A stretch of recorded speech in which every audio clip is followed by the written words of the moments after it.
नमस्कार, मैं हूं अजय कुमार। आप देख रहे हैं देसी अड्डा और आज हमारे साथ हैं देसी अड्डा के संपादक राकेश तिवारी। कटिहार में अशफाक करीम चुनावी मैदान छोड़कर तारिक अनवर के समर्थन में खड़े हो गए हैं। ऐसा कहा जा रहा है कि लालू यादव अशफाक करीम को मनाने में सफल हो गए हैं। तो क्या लालू यादव का जादू सिवान और पूर्णिया में भी चलेगा?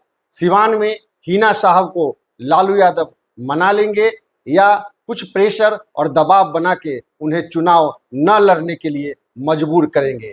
क्या यही रणनीति पूर्णिया में भी दोहराई जाएगी? क्या है इसका पूरा माजरा और क्या है इसकी पूरी राजनीतिक समीकरण? इसी पर आज हम चर्चा करेंगे अपने संपादक महोदय से।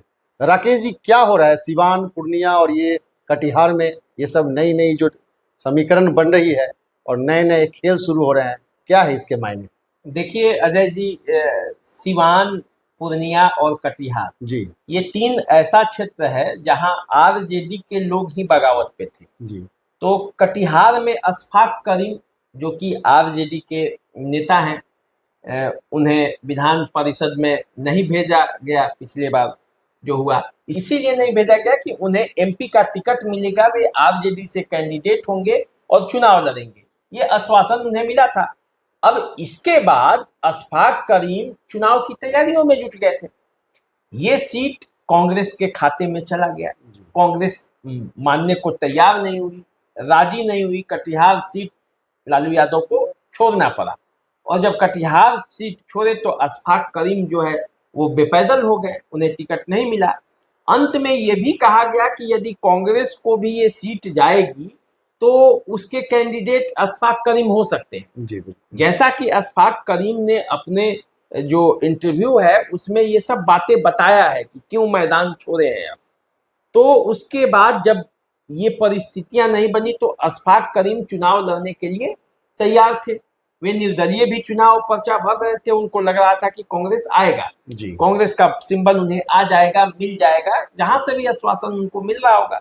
लेकिन अब जब कांग्रेस का सिंबल भी उन्हें नहीं मिला, आरजेडी के कोटे से वो चला गया, फिर लालू यादव ने उन्हें समझाया, उन्हें बताया, तब अशफाक करीम जो कि चुनाव लड़ने के मूड में थे, उन्होंने अपना अब विड्रॉल कर लिया है। अब वे चुनाव नहीं लड़ेंगे। उन्होंने तारिक अनवर के साथ समर्थन देने का ऐलान कर दिया है। अब कटिहार की स्थिति के बाद अब ये सवाल उत्पन्न होता है कि जिस तरह से लालू यादव ने कटिहार में अशफाक करीम को मना लिया, क्या सिवान और पूर्णिया में भी मना लेंगे? हाँ, क्या सिवान और पूर्णिया में भी वही होगा? जी तो देखिए, जहां तक पूर्णिया की बात है, पूर्णिया में पप्पू यादव ने नामांकन कर दिया है। कांग्रेस उन पर दबाव बना रही है। बिहार प्रदेश कांग्रेस के अध्यक्ष ने कहा है कि अब उन्हें नामांकन वापस ले लेना चाहिए, निर्दलीय चुनाव इस मैदान में नहीं डटे रहना चाहिए। कांग्रेस को तो कई लोगों को टिकट नहीं दी, तो इसका मतलब ये नहीं कि कोई भी कांग्रेसी अपने हिसाब से कोई काम करने लगेगा। तो इस सवाल पर पप्पू यादव को पर ये एक प्रेशर बनाया जा रहा है, लेकिन पप्पू यादव मानने वाले कहाँ हैं? पप्पू यादव तो पूर्णिया के लिए ऐलान कर रखा है कि मर जाएंगे, पूर्णिया नहीं छोड़ेंगे, पूर्णिया नहीं छोड़ेंगे। तो अब वो किस मुंह से पूर्णिया छोड़ेंगे? 2 बार वहां से निर्दलीय सांसद और 1 बार समाजवादी पार्टी के टिकट पे वे वहां से सांसद रह चुके हैं। 3 बार पूर्णिया के सांसद रहे हैं। लोगों से निजी रिश्ता है। जिस तरह से उनके नामांकन में लोगों की भीड़ जुटी, उसको देखकर क्या आपको लगता है कि कोई नेता मैदान छोड़कर भाग जाएगा? नहीं, वो तो भौगोलिक और राजनीतिक समीकरण समझते हैं। और यदि मैदान छोड़कर भाग गया तो फिर उसकी राजनीतिक जमीन रह पाएगी क्या? नहीं रह पाएगी। ये तो पप्पू यादव के राजनीतिक हत्या का प्रयास हो जाएगा। यदि आज पप्पू यादव पूर्णिया का मैदान छोड़कर चले जाते हैं तो कल किसी भी मामले में वो स्टैंड पे खड़े नहीं लेंगे। जैसे वो कोई स्टैंड लेंगे, लोग कहेगा ये तो मैदान छोड़ भगोरा है, रणछोड़ है। तो पप्पू यादव वैसा नहीं करेंगे। और जहां तक सिवान की बात है, सिवान मतलब शहाबुद्दीन का सिवान, यदि आप उसको कहते हैं आरजेडी के दृष्टिकोण से, तो एक समय था जब सिवान में लालू यादव को भी जाने के पहले शहाबुद्दीन से परमिशन लेना पड़ता है। ये सच्चाई है, बता के ही जाना पड़ता था। उस सिवान में जहां 96 के बाद कभी भी शहाबुद्दीन टिकट मांगने नहीं गए और हिना साहब भी टिकट मांगने नहीं आई हैं आरजेडी के पास।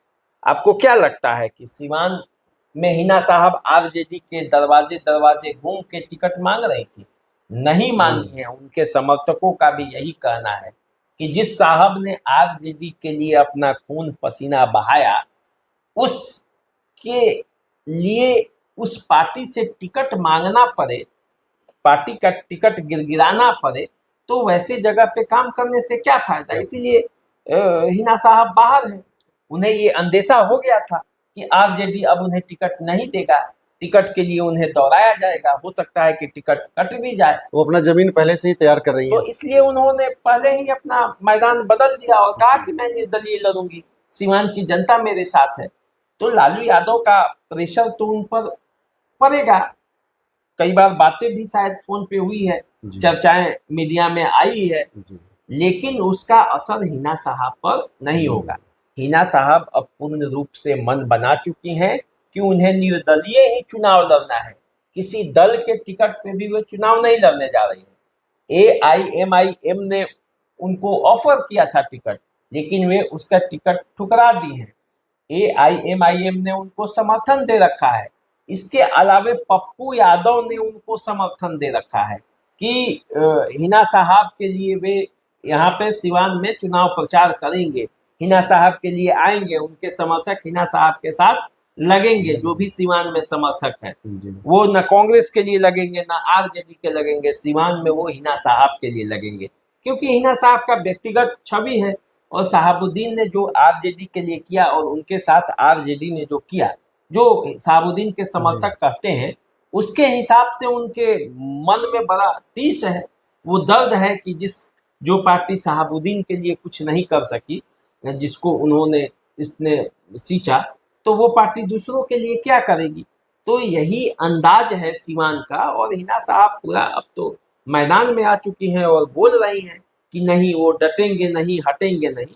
और एक बात ये जान जाइए कि शहाबुद्दीन का फैमिली जिद्दी तो है। शहाबुद्दीन जितने जिद्दी थे, किसी चीज को जब ठान लेते थे, अपनी जिद पर आ जाते थे, तो वो करके ही दम लेते थे। आर या पार, होगा या नहीं होगा, फुल एंड फाइनल। आप समझ रहे हैं, शहाबुद्दीन मिट गए। यदि उन्होंने पॉलिटिक्स से काम किया होता, पॉलिटिकल समझ के साथ काम किया होता, थोड़ा सा समझौता किया होता सिद्धांतों से, तो आज शहाबुद्दीन मुझे लगता है कि जिंदा होते।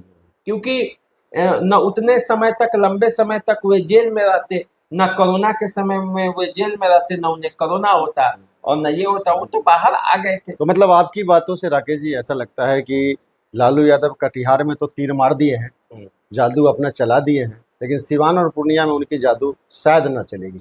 सिवान और पूर्णिया में मुझे नहीं लगता कि हिना साहब सिवान में मैदान छोड़ेगी और पूर्णिया में पप्पू यादव मैदान छोड़ेंगे, क्योंकि राजनीतिक परिस्थितियां भी वहां ऐसी है कि उन नेताओं को वो छोड़ने नहीं देगी। उनके समर्थकों की भीड़ जो है उनके साथ, जिसके साथ वो एक आवाज पे जो उनके साथ खड़े होते हैं, उनकी भी जिद तो माननी ही पड़ेगी ना। और राजनीति में तो ये सब चलता ही रहता है। पप्पू यादव देख रहे हैं कि सबसे ज्यादा नामांकन में भीड़ मेरे साथ आया, लोग मेरे साथ हैं, तो फिर ऐसे स्थिति में क्यों मैदान छोड़ेंगे, जबकि दो दो बार वो निर्दलीय वहां से जीत चुके हैं, माहौल उनके पक्ष में है। ऐसा भी माहौल बन सकता है कि यदि पप्पू यादव अंत तक टिके रहे तो लोग एक तरफा भी उन्हें वोट कर सकता है, सहानुभूति लहर वो। और पप्पू यादव जो रो रहे हैं, जो गा रहे हैं, जो लालू से गुहार लगा रहे हैं, वो भी एक उनके पॉलिटिक्स का हिस्सा ही है। आप मान के देखिए कि राजनीति में ये सब चीज चलता है।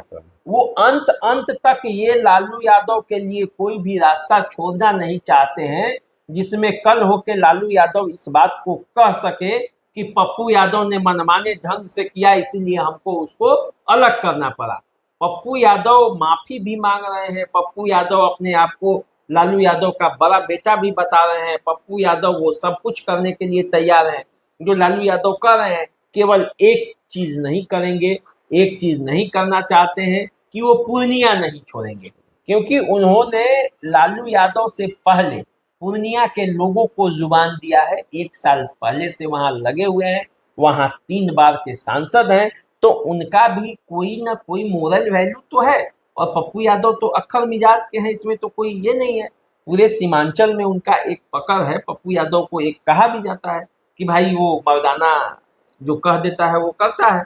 तो इस तरह का यदि इमेज है और पप्पू यादव को अपने इमेज को बचाना है, तो चुनाव तो उन्हें हर हाल में लड़ना है, ये है। और सिवान में यही हाल हिना साहब का है। जी। हिना साहब के परिवार के बारे में भी ये कहा जाता है कि जो भी कहते हैं लोग वो करते हैं। हिना साहब ने जब एक बार कदम बढ़ा दिए हैं तो फिर वो पीछे नहीं मुड़ेंगे। आप देखे होंगे हिना साहब कितनी शालीनता के साथ वो अपनी बातों को रखती हैं। साहबुद्दीन पर चाहे आप जितना आरोप लगा ले, जिस तरह की बातें कर दें, उनके आपराधिक रिकॉर्ड को लेके कहें, उन्होंने जो जो किया, जिसमें उनको सजा मिली, वो सब ठीक है, वो उसका फल भी उन्हें मिला। लेकिन हिना साहब को आप आज तक इतने दिनों का राजनीतिक इतिहास 3 बार वो चुनाव हार चुकी हैं, इस बीच एक बार भी हिना साहब का कहीं से कोई ऐसा बयान नहीं आया है जो विवादित हो, जो विवादास्पद हो, जो शालीनता के साथ नहीं हो। शालीनता के साथ हिना साहब रहती हैं और उनकी एक एक बात बड़े मर्म और बड़े ही राजनीतिक होती है। वो कभी अभी जो राजद के खिलाफ बोल रही हैं, तो उसमें भी उनकी एक शालीनता झलकती है और यही उनके लिए सहानुभूति पैदा कर रहा है। और जितना ये सहानुभूति उनके प्रति बढ़ेगा, बिहार के मुसलमानों का भी और बिहार में जो शहाबुद्दीन समर्थक हैं उनका भी एकजुटता बढ़ते जाएगा। और जब एकजुटता बढ़ेगा तो फिर लड़ाई अलग दिशा में जाएगी। नहीं, तो आपके बातों से तो ऐसा लग रहा है कि हिना साहब एक नई विकल्प तलाश रही है। हिना साहब तो नई सिवान में अपना पहचान तो है ही उनका। वो नए सिरे से फिर से सिवान की सांसद बनना चाहते हैं, इसमें कोई दो राय नहीं। नहीं बनना होता तो फिर चुनाव क्यों लड़ती, और वो राजनीति में है तो चुनाव लड़ेंगी और जीतेंगी, ये उनका प्रयास रहेगा। अब वहाँ लड़ाई मजबूत है, विपक्षी भी है। विजय लक्ष्मी वहाँ से हैं, जनता दल यू जीत चुकी है वहाँ से एक बार सीट, उनको 3 बार पराजय मिला है। शहाबुद्दीन भी अब नहीं है। ऐसी स्थिति में कैसे लड़ाई होगी ये आगे की बात है, लेकिन उनके समर्थक, उनके कार्यकर्ता उनके साथ लगे हुए हैं। इतनी मुस्तैदी से लगे हुए हैं जितनी मुस्तैदी से दूसरे पार्टियों के कार्यकर्ता नहीं लगे हुए हैं। उनके लिए जीने मरने का सवाल है, तो इसलिए वो अभी चुनाव पूरी तन्मयता से वो लड़ेंगी, वो पीछे नहीं हटेंगी।